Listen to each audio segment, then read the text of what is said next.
Hello everyone, welcome to Sir Parts Online. Today po is December 10, 2020. Kanina po 7:30 PM, naglaro po tayo sa Chestropolis Thursday Blitz Arena. Ito po yung nag-champion si kaibigan nating si GM Joey 93.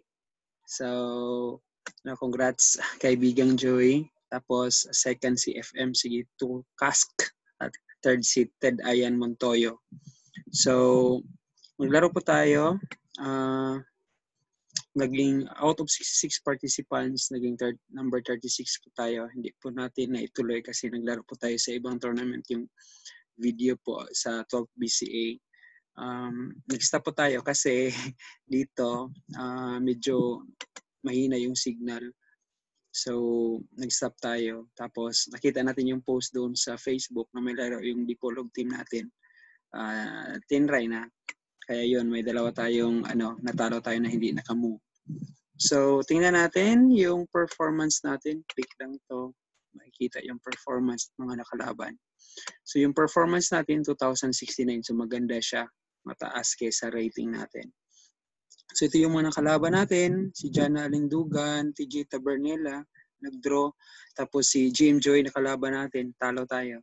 Tapos si Jomel, nakalaban natin ulit. Tapos si Martinez Marlo at saka Allergy Charlaksa. Tingnan natin yung mga laro. Let's start with Jana Alindugan. So, si Jana, si Jana mata?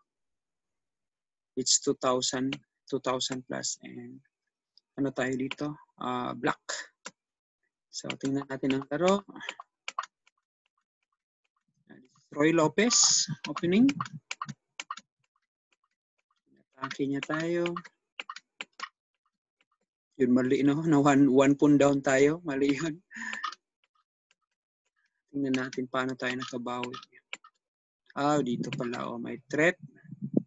May threat na mate. So, yun. Na siya. Queen to queen. Kinain na natin. So, bali sira yung pawn structure.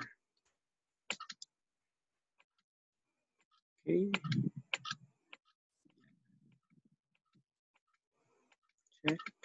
Check. Umalis tayo. Kita niya yung may fork tayo dito. Nilagay niya yung bishop niya. Knight. Chinek niya tayo. So yun. Nakain natin yung pawn. Tapos chinek na natin. So makukuha talaga yung force, no?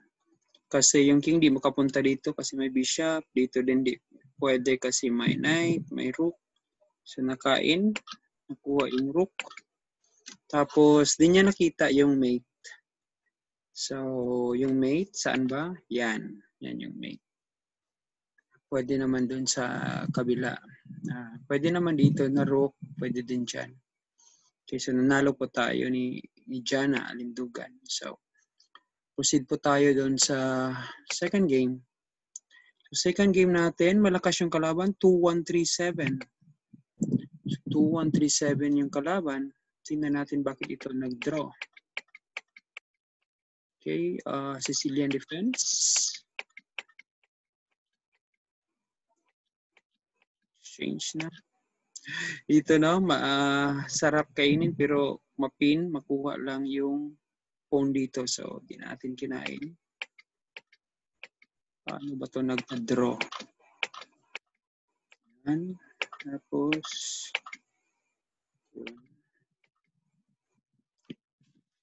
okay.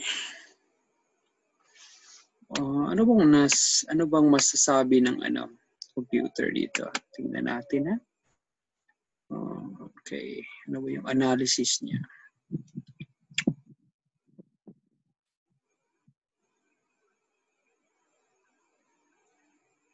Tagal, walang analysis. Lamang yung black. So, bumaba yung lamang. Kinain na natin. Tama yung tira natin. Tama, check pala doon.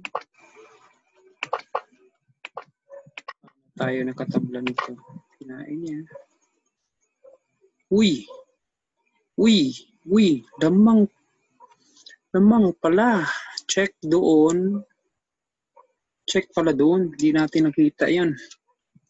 Pwede pala mag-check doon. Tapos, ano siya? Gagawin niya, mag-cover. Pero opposite bishop siya, no? Opposite bishop. Yan. Yan pala yun. Tabla. So, walang madaanan. Kaya pa nagtabla. Repetition. Yan pala, nagtabla 3 repetitions na balik pa, balik. So, it's a draw. So, malaki yung rating niya. So, kaya nag-earn tayo ng +3. So, okay lang na draw. Then, ito yung laro natin ni GM Joey. So, tingnan natin. Back tayo. Paano tayo in-attack niya? Yan, oh.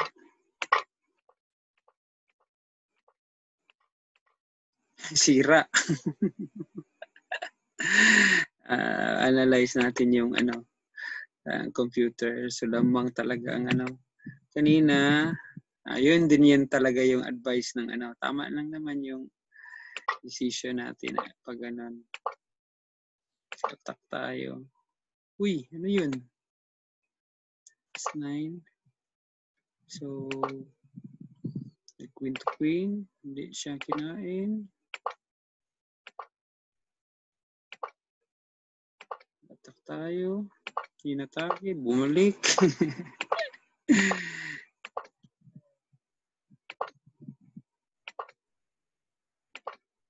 Ayan. Wala na. Kuha na yung Oh, may dyan pala. Pero wala na, no? Dapat, before that, dapat aalis si Rook lang. Babalik lang siya dito. Yan na yan. Para pag-move dyan. Makabalik yung queen dito. Protected yung pawn. Pero sige lang. Ganyan lang ang buhay. Wala na. Ubos. Tinry natin na. Okay, pero wala na talaga. Oh. Kuha na yung bishop.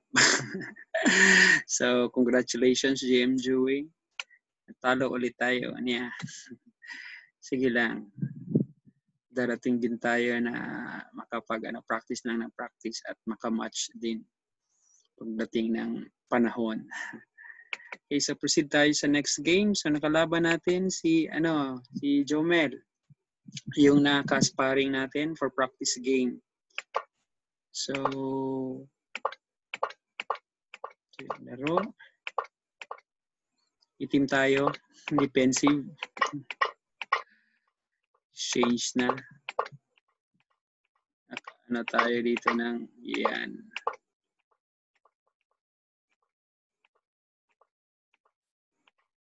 Kinain na. Yun.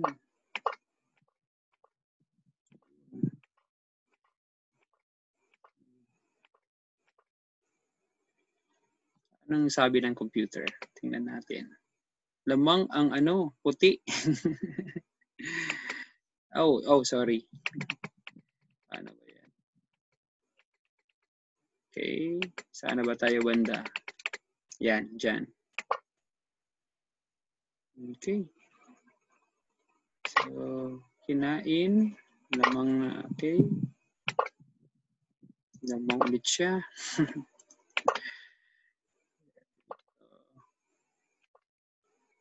Ayaw natin na ma-exchange na.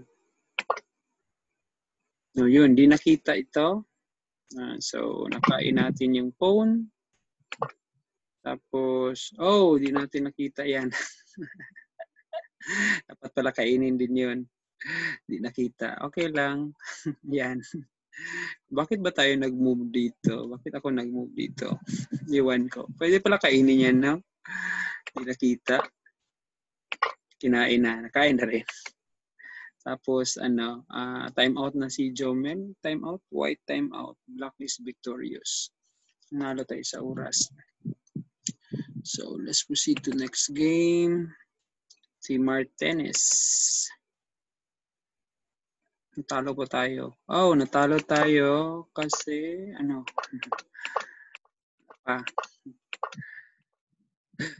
Ito, seems bad move, no? Kasi yan, atake niya. Pero ano naman tayo.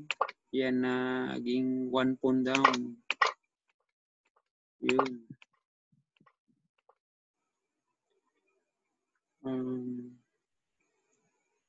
Let's try to see kung anong sabi ng computer dito. Alam nga. Pero before dyan, lamang tayo. Lamang tayo. So, dapat pala kinain yun. Dapat pala bad move na bad move yan. Dapat kainin. Tapos pagkakain, anong nangyari? Pagkainin.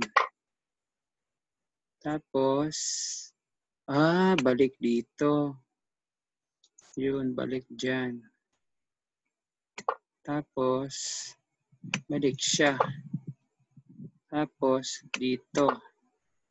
Tapos, dito. Yun pala.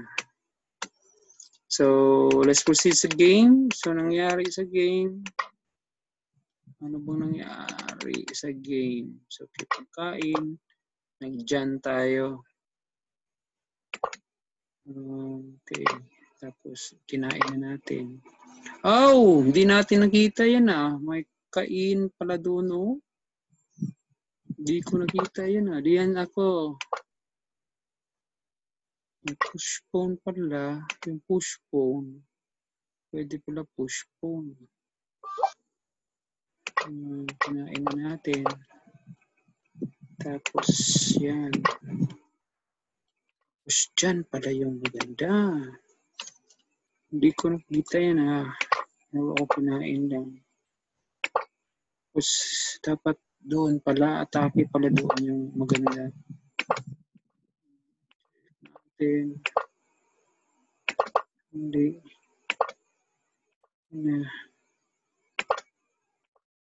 Wala na lamang na siya.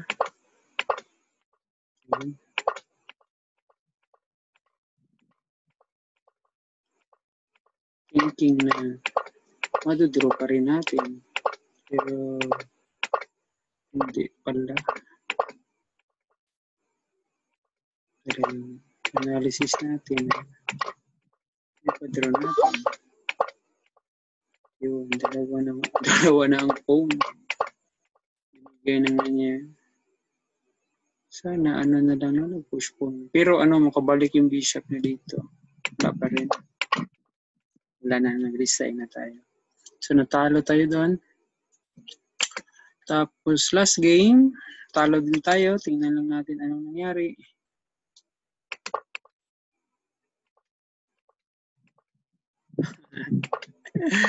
Pala, sa last game, naubusan tayo ng oras.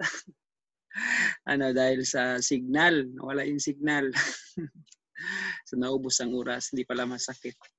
Kasi 30 seconds lang plus 5 plus 5 second na increment. So naubos yung oras dahil sa signal, internet signal. Kaya nag-stop tayo ng laro. Thinking na hindi na maglalaro sa Lichess. Pero pagka open ko ng Facebook, may laro doon sa 12 BCE, kaya napunta ko doon. Doon ako naglaro. So, yun. Summary, performance natin 2069, okay naman. So, mga nakalaban natin puros malalakas. So, maganda 'yun kasi ibig sabihin nun, may improvement tayo. So, sana tuloy-tuloy na 'to at makuha natin yung pinapangarap natin na titulo na Grandmaster. So maraming salamat sa panonood sa video po natin sa Chess Thursday Blitz Arena. So God bless po. Always remember, learning is lifetime. Good day everyone. Goodbye. Bye po.